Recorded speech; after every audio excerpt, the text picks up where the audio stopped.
Amichers, no dia 15 de maio celebramos o Dia Internacional da Família, uma data instituída pela Assembleia Geral da ONU em 1993 que nos convida a refletir sobre as transformações desse núcleo tão essencial para as nossas vidas. Em termos históricos e sociológicos, a família funciona como o primeiro grupo de relações no qual os indivíduos interagem entre si. Porém, novas configurações familiares trazem o desafio de lidar com realidades distintas e a multiplicidade dessas relações. Hoje em dia, famílias formadas por recasamentos, paternidade ou maternidade socioafetivas, multiparentalidade, além da parentalidade solo, convivem com o modelo tradicional. E nesse talk nós vamos falar sobre a família 2.0. Eu sou o Dr. César Isaac e você está no Amitié Talks, o podcast da Clínica Amitié. Família é daquelas palavras que a gente ouve desde pequeno e mesmo sem pensar muito, já sente o peso, no bom ou no mau sentido, não é, Amichers? Mas, afinal, o que é família? Desde que o ser humano começou a viver em grupos, lá atrás, ainda no período das cavernas, a ideia de família já dava seus primeiros passos. No começo, era uma questão de sobrevivência, caçar, dividir comida, proteger os mais vulneráveis. Aos poucos, essa convivência foi se estruturando.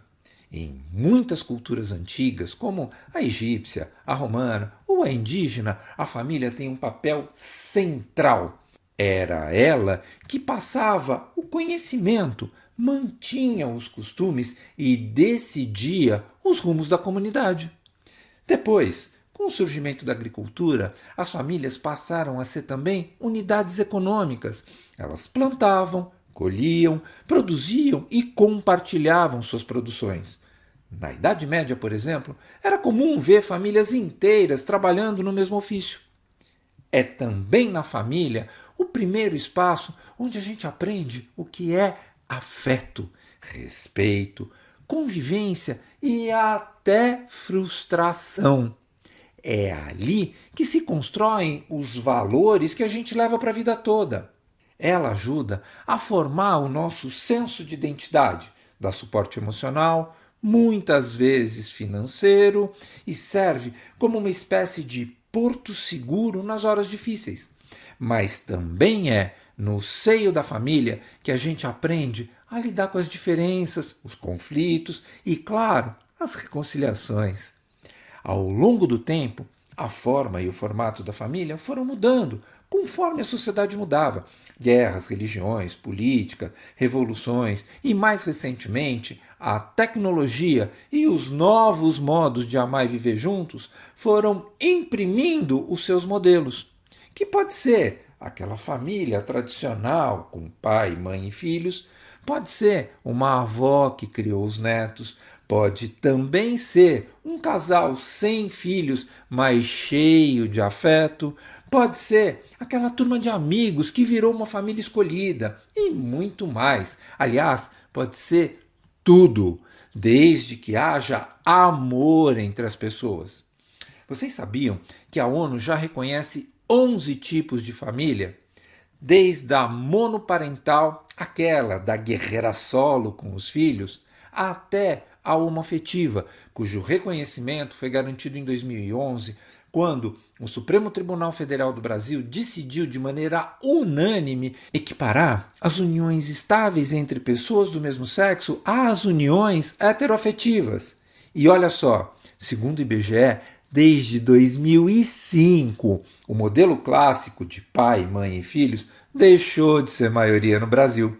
A evolução da estrutura familiar tem sido algo notório nos últimos anos. O que era inimaginável décadas atrás, hoje é incorporado pela sociedade com uma enorme naturalidade.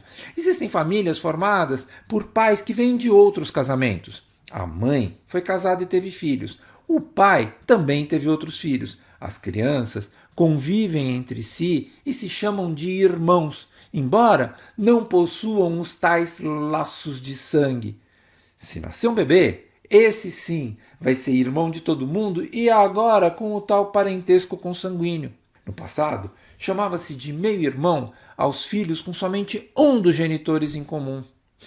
De verdade, isso não existe. Porque irmãos que se gostam e convivem juntos, e brigam juntos, e se protegem sempre, são irmãos por inteiro. Confuso? Não para eles. Tudo isso pertence ao novo universo da família. E falando em recasamentos, padrasto e madrasta. Tem alguma regra para chamar? Porque ninguém chega aí falando: oi, padrasto! Oi, madrasta! Além do mais, por culpa da história da Branca de Neve, quem quer ser chamada de madrasta?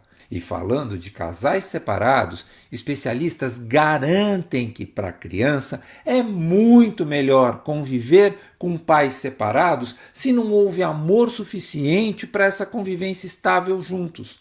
Apesar de que estreitar laços com pessoas até então desconhecidas não é uma missão fácil, se o novo casamento do pai ou da mãe se basear em uma relação amorosa e gratificante, o filho passa a acreditar na possibilidade de se vincular de maneira inteira e boa a uma nova família.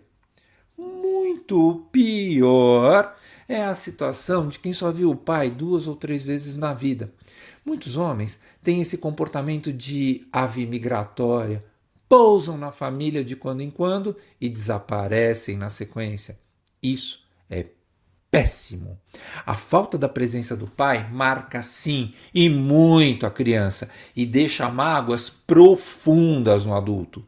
E se essas visitinhas ainda são acompanhadas por violência física, o resultado vocês podem imaginar, né, amitchers?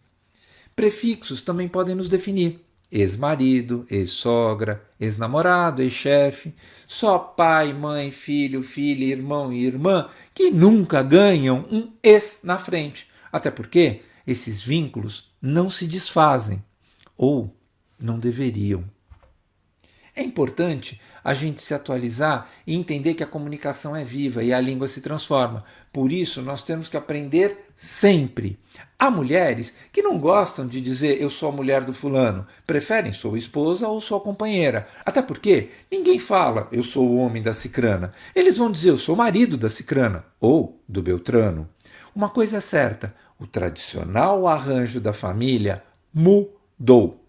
A imagem daquela família margarina, aquela que povoava os comerciais de TV dos anos 90, dificilmente faz jus à realidade de hoje. A família branca e heteronormativa vem dando espaço aos novos formatos. Atualmente no Brasil existem mais de 11 milhões de mães solo, segundo os dados do IBGE. E aqui vale destacar que se entende por mãe solo a mulher que é responsável por cuidar dos filhos, além de ter de conciliar trabalho e a garantia da parte financeira da família. Outro ponto, segundo o levantamento da ANOREG, Associação dos Notários e Registradores do Brasil, quase 80 mil casais LGBTQIAP+, formalizaram suas relações entre 2011 e 2020. E o número de casamentos passou de 3.700 para algo em torno de 8.470. Mas, apesar do judiciário ter começado a incorporar os novos arranjos familiares, como a gente já falou, a sociedade ainda está presa num único modelo. Quer um exemplo? Formulários, sejam eles de hotel ou de escola, ainda perguntam nome do pai e nome da mãe. Mas, e se a criança foi criada pelos avós? Ou, se tiver 2 mães, ou 2 pais? Já passou da hora de mudar isso. Por que não? Nome dos responsáveis. Até o material didático dessas crianças é preparado de maneira inadequada. Ainda existem questões como escreva a profissão da sua mãe. As pessoas já entendem essas novas configurações familiares.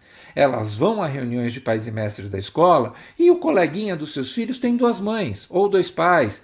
Então, por que continuar preso a essas burocracias? A maior vantagem de toda essa integração é, sem dúvida, o exercício de compreensão mútua, porque as dificuldades apresentadas por uma criança vinda de um lar heteronormativo são as mesmas daquelas que vêm de um lar de dupla parentalidade. Talvez a questão mais difícil de combater seja o preconceito que a criança pode sofrer na escola por ser filho de casais homoafetivos. Especialistas sugerem que os casais devem falar aos seus filhos sobre sua orientação sexual o mais cedo possível. A partir dos 6 anos, as crianças já têm condições de assimilar esse fato. Com novos formatos de família surgindo, a lei precisa amparar as pessoas para que todos saibam reconhecer quais são os seus direitos e deveres. Quer ver alguns exemplos? Quando um casal heteronormativo tem um filho, a mulher fica entre 120 e 180 dias afastada do trabalho e o pai de 5 a 20 dias se a empresa tiver cadastrada no programa Empresa Cidadã. Porém, em caso de famílias de dupla maternidade, em que uma das mulheres engravida, só ela tem direito à licença maternidade, enquanto a companheira precisa buscar na justiça um direito equivalente à licença paternidade. Em casos de homens adotantes, a situação é a mesma. Se ambos forem empregados em regime CLT, somente um dos pais vai ter direito à licença maior, o equivalente à licença maternidade. E falando sobre adoção, nos últimos 10 anos, o cenário de adoção no Brasil passou por mudanças significativas. Algumas trazem esperança, outras acendem sinais de alerta. Entre 2013 e 2023, o Cadastro Nacional de Adoção registrou algo entre 5 e 7 mil crianças disponíveis para adoção. Por outro lado, o número de famílias na fila chega a 30 mil, ou seja, há muito mais gente querendo adotar do que crianças disponíveis. Mas aí vem a questão central. Se existem quase 5 vezes mais casais querendo adotar do que crianças disponíveis, por que tantas crianças crescem em abrigos institucionais? O que essas famílias procuram? Bom, a maioria quer bebê, branco, saudável e de até 3 anos de vida. Enquanto isso, cerca de 80% das crianças que estão esperando adoção têm mais de 8 anos, têm irmãos ou alguma necessidade especial. O resultado dessa equação desigual é cruel. Enquanto alguns recém-nascidos são adotados em questões de semana, milhares de crianças passam anos à espera de um lar. Em 2019, a nova lei da adoção trouxe uma proposta importante: priorizar o acolhimento familiar aos abrigos institucionais e reduzir o tempo para que se decida se a criança volta para a família de origem ou segue para adoção. A ideia era agilizar e humanizar o processo, mas, na prática, a morosidade do sistema de justiça continua sendo um obstáculo pesado. Muitos processos ainda se arrastam por anos, mesmo com a lei apertando os prazos. Mas, apesar das dificuldades, tem uma luz no fim do túnel. A adoção tardia, aquela de crianças mais velhas, tem ganhado força, especialmente com campanhas como o apadrinhamento afetivo, que aproxima possíveis adotantes da realidade de crianças maiores. Em 2022, por exemplo, cerca de 40% das adoções foram de grupos de irmãos, um avanço expressivo, considerando que por muito tempo esses irmãos eram separados por falta de quem quisesse adotá-los juntos. A pandemia, como em tantas outras áreas, também impactou fortemente os processos de adoção. Entre 2020 e 2021, com as varas de infância praticamente paradas, houve uma queda brusca nas adoções. Somente em 2022, os números começaram a voltar àqueles da fase pré-Covid. Mas os desafios seguem firmes. Crianças negras com deficiência ou vivendo com o vírus da HIV ainda enfrentam um preconceito duro. Elas têm até 3 vezes mais dificuldades de serem adotadas. O processo, que deveria levar poucos meses, ainda costuma demorar cerca de 2 anos. E isso quando corre tudo bem. Outro fator é a desinformação. Muitos pretendentes nem sabem que podem adotar crianças mais velhas, grupos de irmãos, ou que existe apoio para essas adoções mais complexas. Ou seja, o sistema de adoção no Brasil ainda tem muito que evoluir. Mas, ao mesmo tempo, carrega histórias de amor, superação e recomeços que mostram que, apesar dos números, cada adoção é única, é profundamente transformadora. E já que a gente está comemorando o Dia Internacional da Família, que tal lembrar que família não é só quem tem o mesmo sobrenome ou mora no mesmo endereço? Família é quem acolhe, quem cuida, quem fica. Pode ter a cara que quiser. O que vale mesmo é o laço, não o laço de sangue, mas o laço de amor. Que nesse dia, 15 de maio, a gente celebre todas as formas de família, com a certeza de que o que nos une não é um modelo, e sim a vontade de amar e de ser amado, porque no final das contas é isso que todo mundo quer, um lugar para chamar de lar e gente que abrace a gente por inteiro.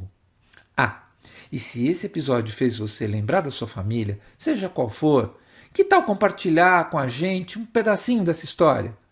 Pode ser uma lembrança, um desafio, uma alegria ou até uma descoberta sobre o que é ser família para você. A gente vai adorar ouvir, ler e trocar experiências. Deixe seus comentários nas nossas redes sociais, porque falar de família é também aprender com a vivência dos outros.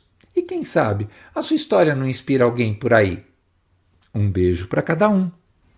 Esse foi o Amitié Talks, o podcast da Clínica Amitié. Você pode ouvi-lo no Spotify, no YouTube ou no seu tocador de podcast preferido. Vale a pena seguir o Amitié Talks no Spotify, assinar no Apple Podcast, se inscrever no YouTube ou no Castbox. Assim, você recebe uma notificação sempre que tiver um novo episódio. O nosso podcast tem produção geral e edição de Mila Bessa, direção de Fernando Dourado. Se você quiser comentar, fazer sugestões ou participar dos nossos talks, entre em contato conosco nas redes sociais. E não deixem de avaliar nosso podcast nas plataformas de áudio. Engaja com a gente. Você pode nos dar um joinha no YouTube ou estrelinhas no Spotify. Isso é muito importante. Eu sou o Dr. César Isaac e fico por aqui até o nosso próximo encontro.